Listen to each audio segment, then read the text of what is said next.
Низа реформи во катастарот, во управата за имотно-правни работи, во образованието, во управата за јавни приходи, секоја година нови програми за земјоделците.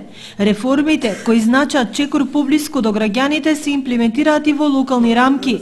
Бенефитот од најкрупните чекори кои беа направени во различни сектори од јавната администрација денес беше презентиран преку своевидна јавна трибина на која раководителите по сектори ги образлагаа најкрупните проекти кои ги реализирале во интерес на граѓаните. Како најпозитивно можам да кажам дека е и скратено сега папирологијата на како поранешното доставување на документи, сега е скратено, сега е сведено на копија од имотен лист и копија од лична карта. Тука е сведено веќе на 2 документа за издавање. Што е најново, сега комплет се врши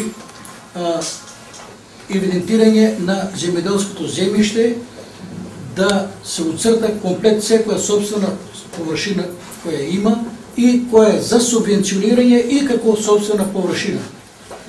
Ако 2005 година за 1 метар квадрат правните лица, за да си го приватизират градежно земјиште, значи од право на користење во право на собственост, за 1 метар квадратен требаа да платат 1240 денари.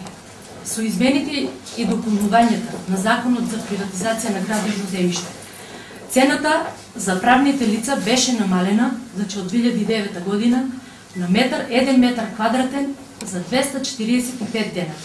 Значи, ако направиме една споредба, тоа е значи 1/10.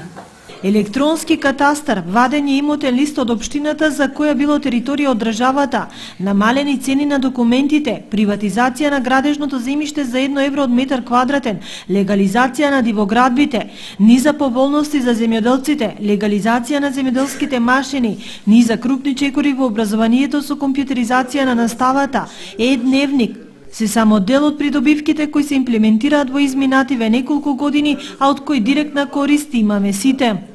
Во областа на образованието, како новина која ќе стартува од оваа година е отварањето на музичка паралелка во рамките на основното училиште Гоце Делчев, како и очекувањата дека наскоро во средното училиште Ванчо Прке ќе се одобри уште еден нов профил кој ќе одговори на потребите на пазарот во локални рамки.